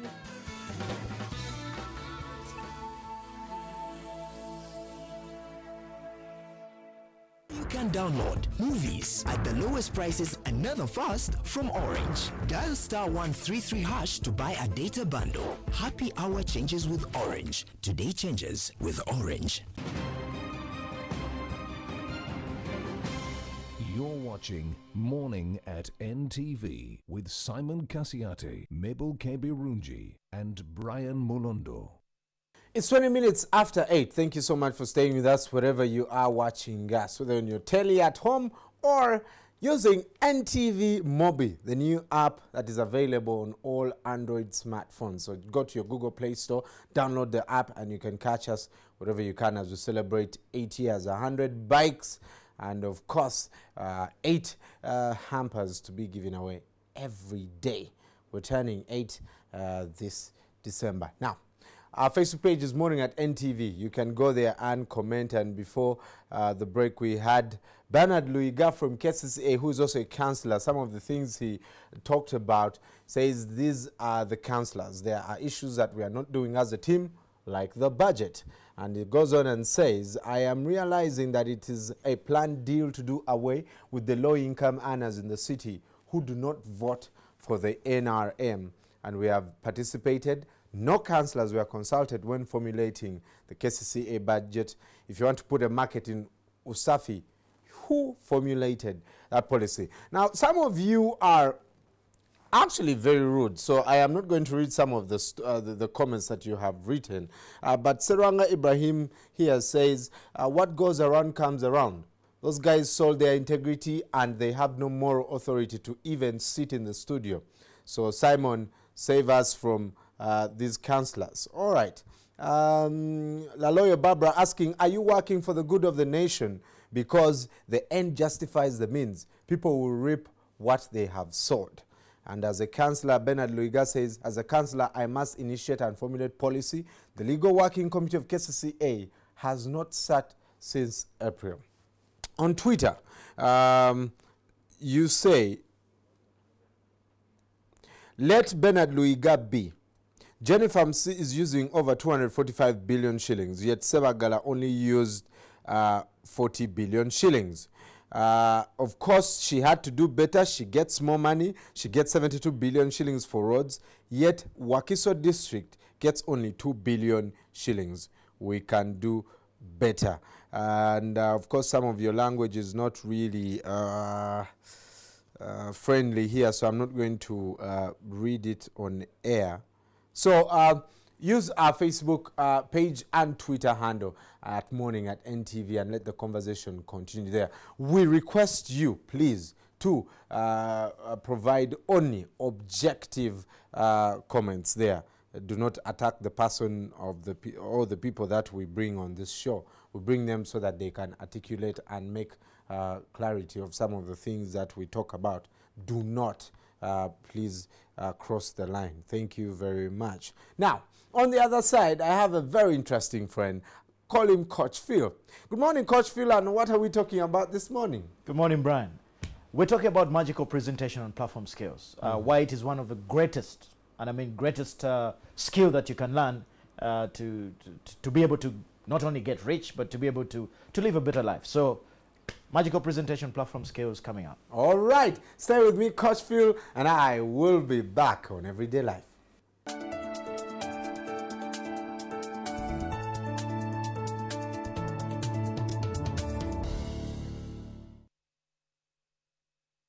Well, thank you so much for staying with us up to this time. It's a very hectic morning here at the NTV studios, so in Studio A and B. This morning on Everyday Life, we're looking at magical presentation. Phil, what exactly is that? Magical presentation. Brian, imagine you're standing in front of 200 people and you've delivered a 10-minute speech. And everybody is spellbound. Everybody is latching onto every word you say. Everybody really feels that you have a message directly for them. And everybody at the end of it stands up and gives you a standing ovation. Most importantly, they talk about you thereafter for a very long time. That is magical presentation and platform skills. I was busy visualizing. I'm glad. That was the point. That was the whole point. Yes, that was the whole point. That is, though, very hard to get. Absolutely. Absolutely. I don't know if it is hard, Brian. You know, as I was preparing to come to meet you this morning, I was listening to an interview yesterday, and somebody was interviewing a gentleman called Bill Batman. Bill Batman is a multi-millionaire. And they asked him, Bill, what is one of those things you would say made the difference for you? And he said, the first thing that I did was to work on my self-esteem, was to work on my self-confidence. And he said it over an hour's speech. He said it about 3-4 times.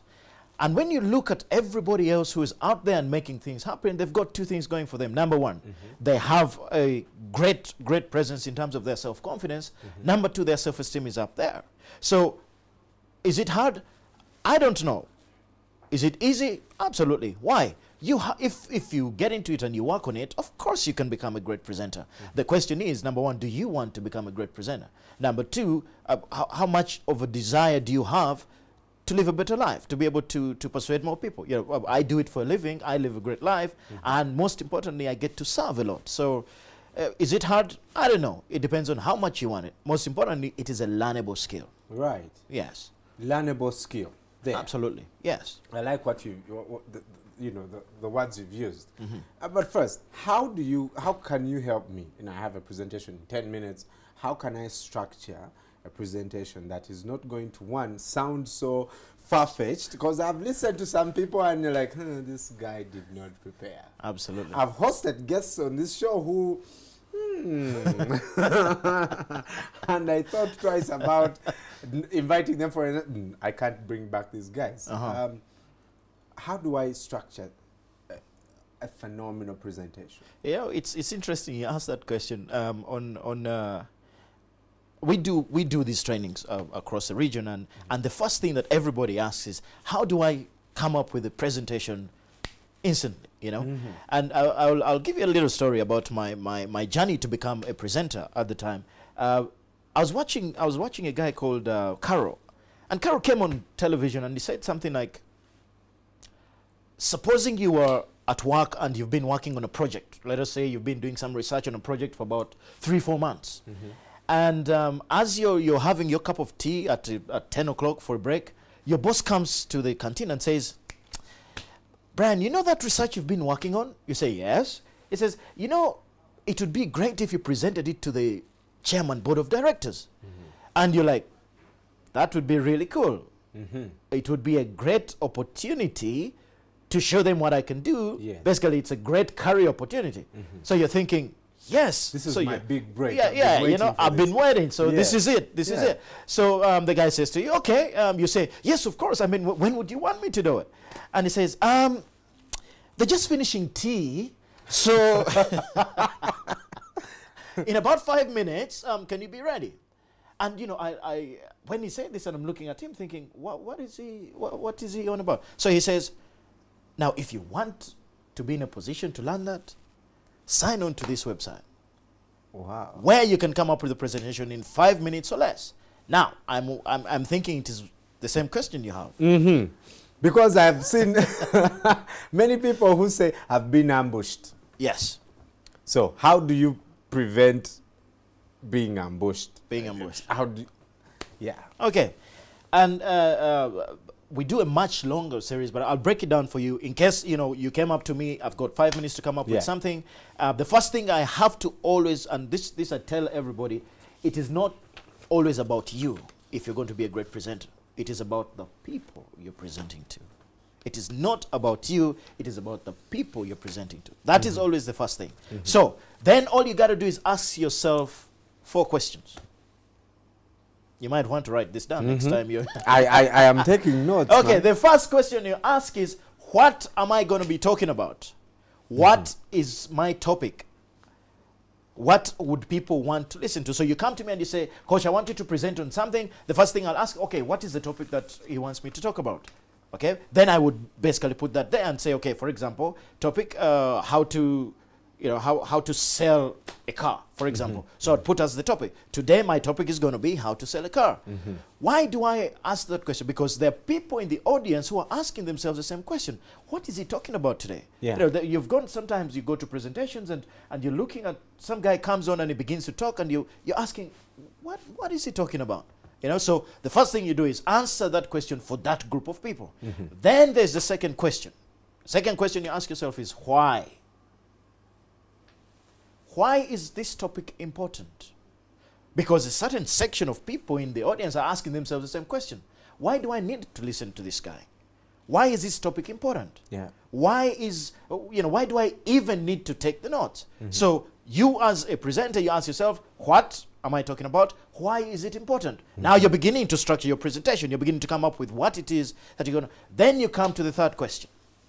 Because again, in the audience, there are certain people who are asking this particular question. How does it work? 3 questions from the top. What, why, and how? Now, there are certain people in the audience, they're sitting like this. They can't wait to say, how does it work? Like how does it work? Just get me there. Exactly, just give it to me, you know? And those are the guys, and usually this is the bulk of the presentation. This is where you really put it up and break it down. So the how does it work? The step-by-step of how it works. What are the steps people are going to take? For example, to sell a car, you break it down. First, you got to have a car to sell. You know, what car is it going to be? How are you going to sell it? Where are you going to take it? So you break it down for them. And then the final question that you got to ask yourself is, what if? What if? Yes. Why? Because, again, there are certain people in the audience. And these guys are great when you're doing a training. These are the guys who are at the back and they're sitting like this. And in their head, they only have one question. What if we did it differently? Or what if we didn't do it differently? These are the guys, you know, they can't. These are the guys you give an exercise, and when you go to check on them, they're doing it differently. And and when you say, "What are you guys doing?" They say, "Well, we just wanted to know what if we did it differently." You know, so there's those kinds of guys. So those are the questions that you'll ask. What am I talking about? Why is it important to the audience? And the why is crucial, because then you capture everybody who's in the audience for them to want to listen to you. Then you give them the how. There's nothing as bad as you go and tell people, I'm going to talk about such a thing, and you don't break it down for them. Yeah. And then the what if. And usually, with the what if, I ask people to challenge the audience. You know, what if you did it? What if you went on and learned to be a great presenter, Brian? What would your life look like in 30 days, in 60 days, in a year? You know, and this is a question that I always ask any of the presenters who come through. I ask them, did you challenge your audience? Because people come, they listen to you. If they don't have a takeaway, you're not memorable. If they don't have something that's going to challenge them, you're not memorable. If you ask them, what if you did? And then there are certain people where the motivation has always got to be, you know, the carrot and stick motivation. You got to have a bit of stick. Yeah. And tell them, you know, and if you didn't learn to be a great presenter, how would your life be? If you have a great message and you can't share it, where would you end up? Yeah. So what if you did? This would be great. What if you didn't? Life wouldn't be that great. You know, and it always takes me back to the point that I started with. Brian, one of the greatest things you can teach your children, one of the greatest things you can do for yourself is build your self-esteem. You think about anybody out there who is making it happen, they got great self-esteem. Yes. They got great confidence. And there's a difference in arrogance and self-esteem and confidence.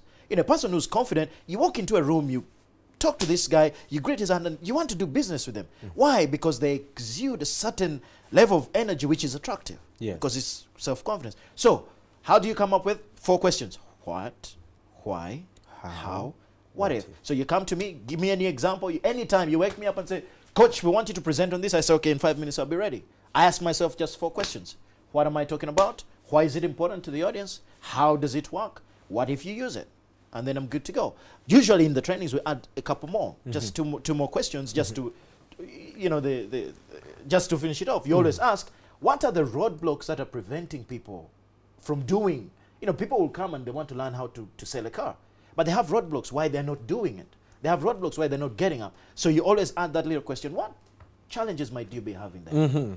Okay, and then the final question is, you always have to tell people, and Tony Robbins says it fantastic, never set a goal and leave the area where you set a goal without taking an action. So you have to ask people, what are you going to do today? What physical action are you going to take today towards you achieving that? That's how you come up with the presentation, Brian. Speaking of action, yes, and earlier you talked about challenges. Absolutely. What then, you know, obviously the questions are there. What makes it hard for us to come up with such things? You know, and they seem so easy. Yes. Yeah? These are things we should be knowing. Where is the fear in this? I'll tell you where the fear is, Brian. From having done this for a long time, when, for example, the first day of public presentation skills training, you know, people walk in and I tell them, guys, you're going to have to do a 20-minute presentation at the end of the 4 days. Oh my God. Yet they've been training. Yet they have come to learn how to do it. Okay, the first thing where the fear comes from, Brian, is where it is the first thing I said when I started. The moment it becomes about you and not about service. The moment it is about you, that is when you go into your head. You know, fear only comes when you go inside and you start creating these pictures of the worst thing that could happen. Yeah. What do I mean? You stand up and you're thinking, damn, do I look good? Are they judging me? Oh, look at how he's looking at me. You know, the moment that conversation starts, inevitable. You know, it has been said, your mind is the greatest soap opera writer in the world. It will begin to create all kinds of situations for you. So number one thing is, the moment you take the focus off your audience and you put it on yourself, inevitable, fear is going to kick in. Inevitable. Yeah. Number two is the lack of preparation.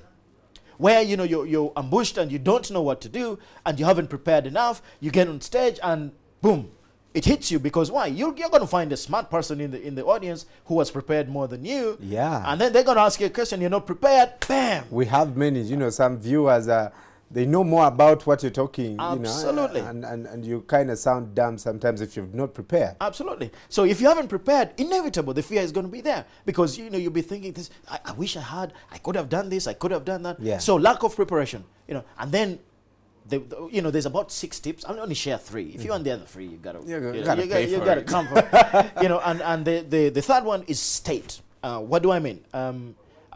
I have a quote that I always tell all my audiences, and I was talking to guys at high school recently, and I said to them, nobody has ever slept in any of my sessions, and you guys won't break the record.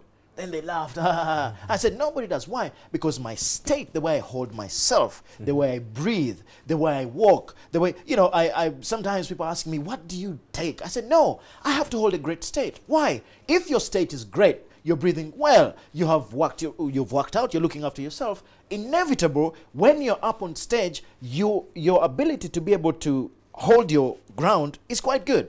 You know, Brian, you know, you walk into a room, you greet somebody's, you know, you shake somebody's hand and it's all flames and, you know, and you're thinking, dude. Who is this guy? You know, I know, I keep telling people, I used to do headhunting for a long time, and somebody walks into the room for an interview. You shake their hand and you make up your mind in less than 5 seconds if you give them a job or not. Why? Their state, the way they shake your hand, the way they look at you. You know, there's this thing where somebody comes to greet and then they do this and then, yeah. So if your state is great, you believe in yourself, you've done your preparation. Most importantly, you believe that you're there to serve people.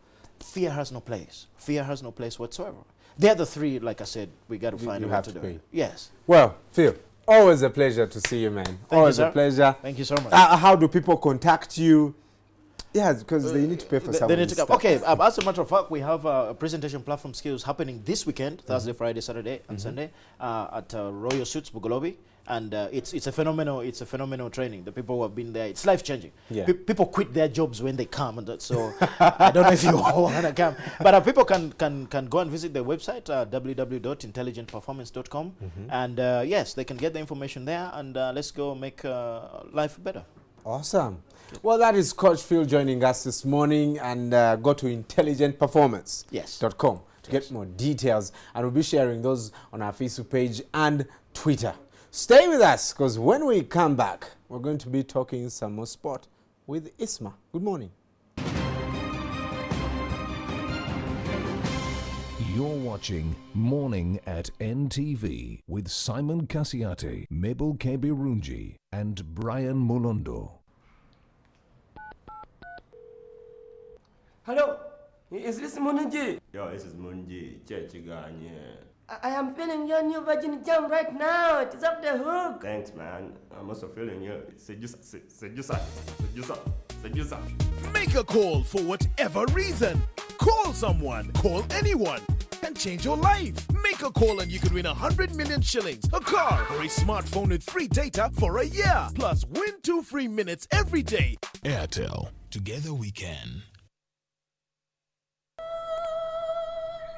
I see colors, the wonder of colors in everything I touch, in everything that reminds me of a world of beauty, a life of plenty, and every little story, in every crowning glory. A new Regal Paints.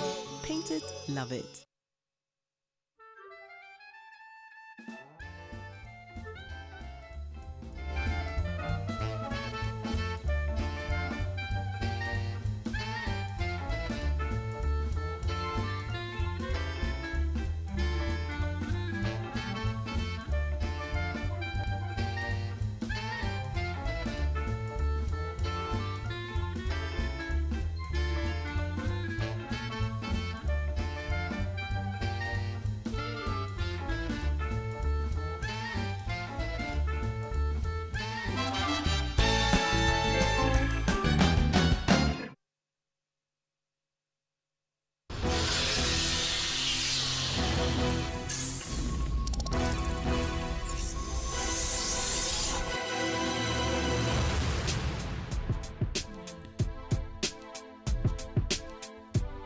the beat, follow the beat, follow the beat, follow the beat.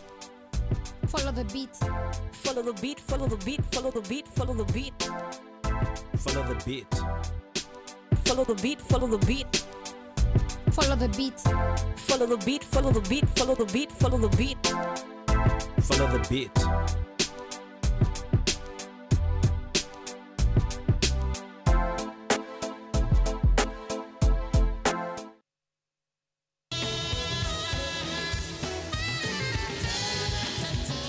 Welcome to Jazz with Isaiah, a musical venture that is entertaining,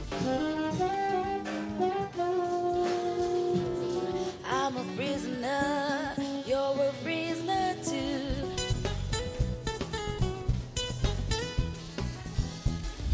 educative, It is not about just standing on stage. informative, Jazz is a type of music from the African American background. and inspiring. I have a goal of like breaking it down.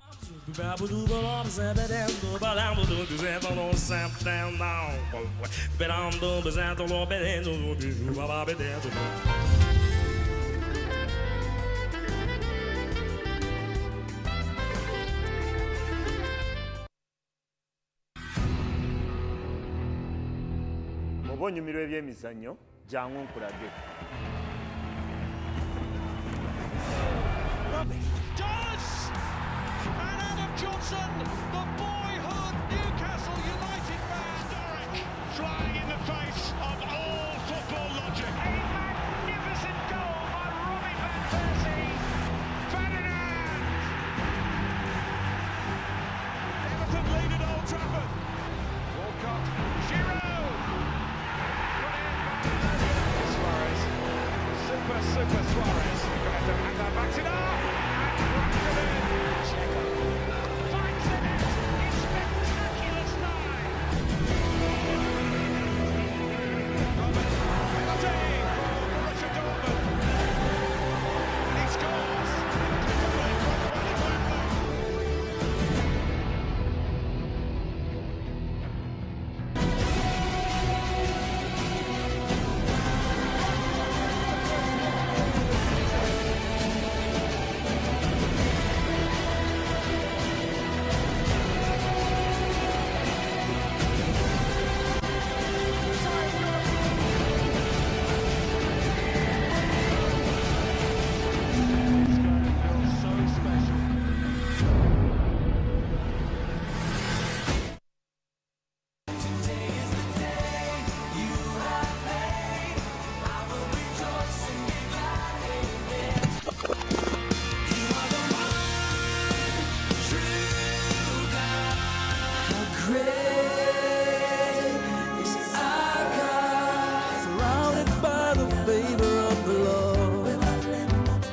Ladies and gentlemen, Jesus came to set you free and to be free indeed. In life, you don't wait.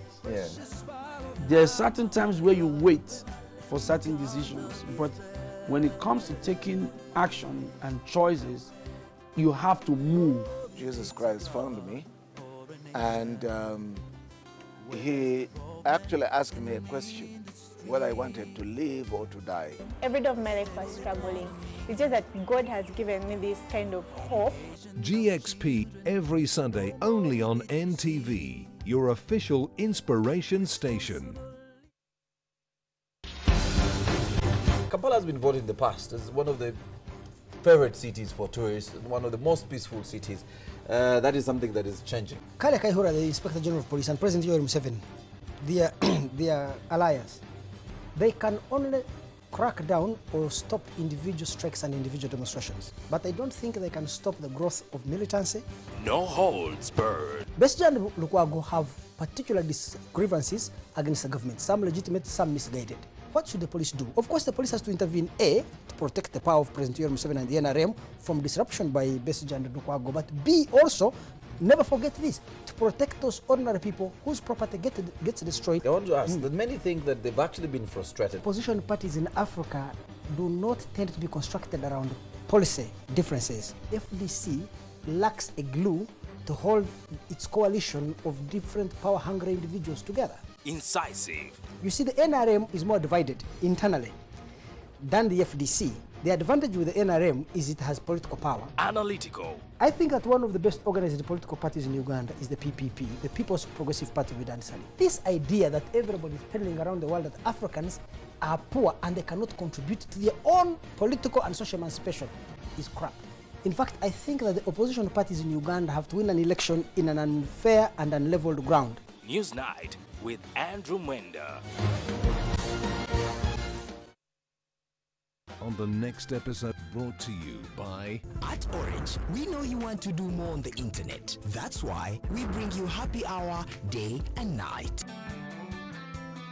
I'm Rose's cousin, didn't she tell you? Exactly, you're Rose's cousin, but we've never met. So, where have we met? Because I know you from somewhere. I saw the maid cuddling with Alcino. Veronica, introduce me to that I don't know how I ever agreed to the idea of marrying Tiao. Because Thais, he's just like my father. He's just like that good-for-nothing who left my mom alone, broke, raising a lot of kids.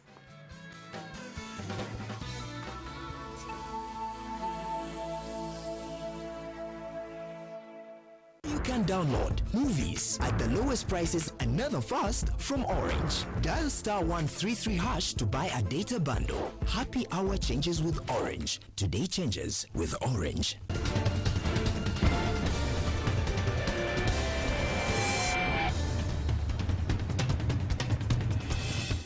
Time for sport this morning on Morning at NTV. Remember, you can actually follow us on our Twitter handle at Morning at NTV and comment or ask anything on our Facebook page, Morning at NTV. And joining me is Brian Tuka.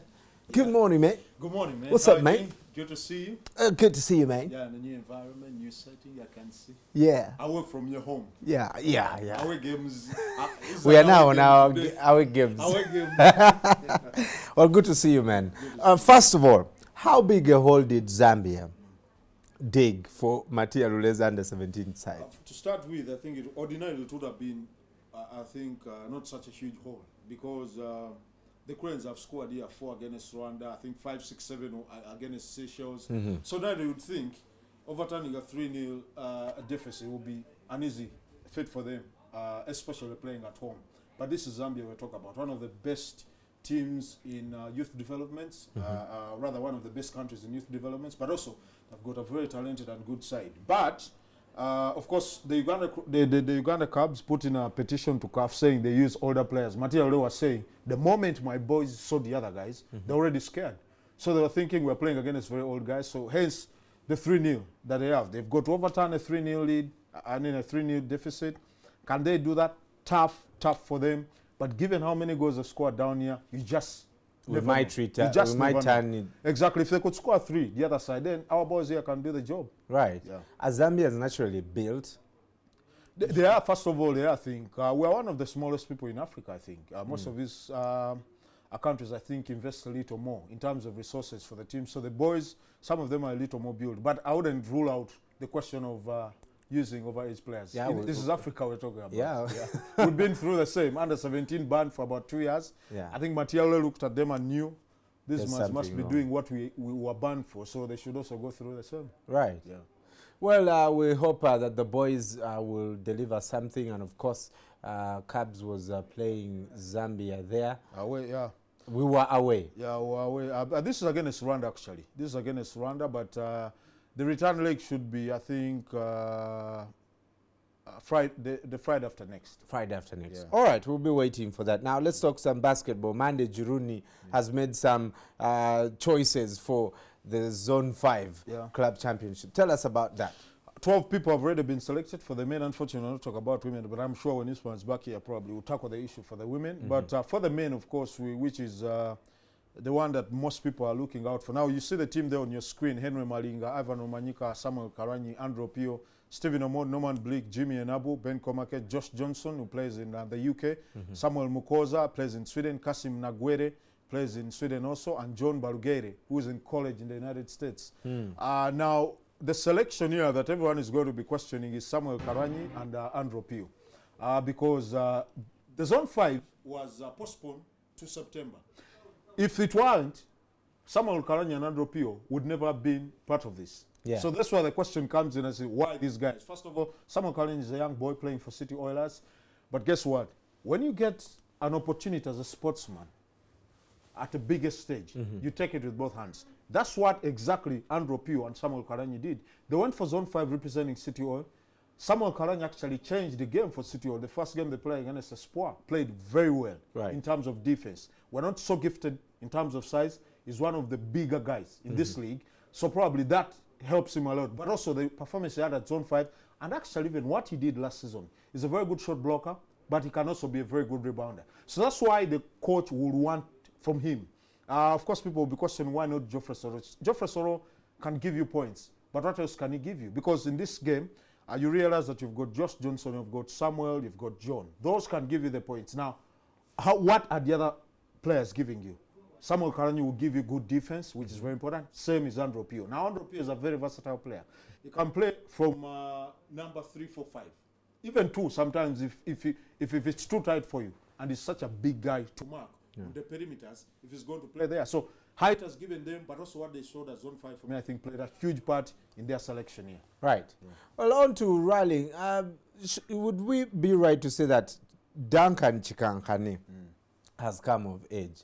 Surely finishing 7th in Kenya. That is huge feat. You must give him a lot of credit for him. And listen, the reason why that question you ask comes up is because this guy has taken on the initiative. He was this fancy driver who loved entertaining people and stuff like that. He's come of age in terms of also maturing on the tracks. You don't have to do a lot of fancy things. If you want to win championships, you have got to go there and do the needful. You've got to get a little organized. Now, Duncan Chikankane went for the Rwanda rally. He went for TZ and now Kenya. I mean, for the person to make that decision to go there with a lot of costs involved, you have to get a feeling this guy is up to something, and which is done. I think he finished 3rd in Rwanda, went to now Kenya and finished 7th. Again, it's a very strong lot by the of drivers. Tondo, one of those, the Kenyan, who's a very good, Carl Tunda, who's a very good rally driver, and a couple of others in there. So you feel him going there and finishing 7th is battling out with the best drivers. For you to go and finish 7th after rallying in TZ, Rwanda, and Kenya now, is absolutely brilliant. He already won the first rally championship. I mean, the first race in the country, the Mbarara Rally. I think he's had a couple of podium finishes. He finished 12th in the Pearl of Africa. So you feel is really, his season actually can only get better if only he could sort one simple thing. Get a little disorganized, get a little organized in terms of preparation for rallies, which is a big problem with rally drivers locally here. Of course, finances come into play, but you can still get a little more organized. Right. Well, the World Mountain Running Championships were also on as far as athletics is concerned.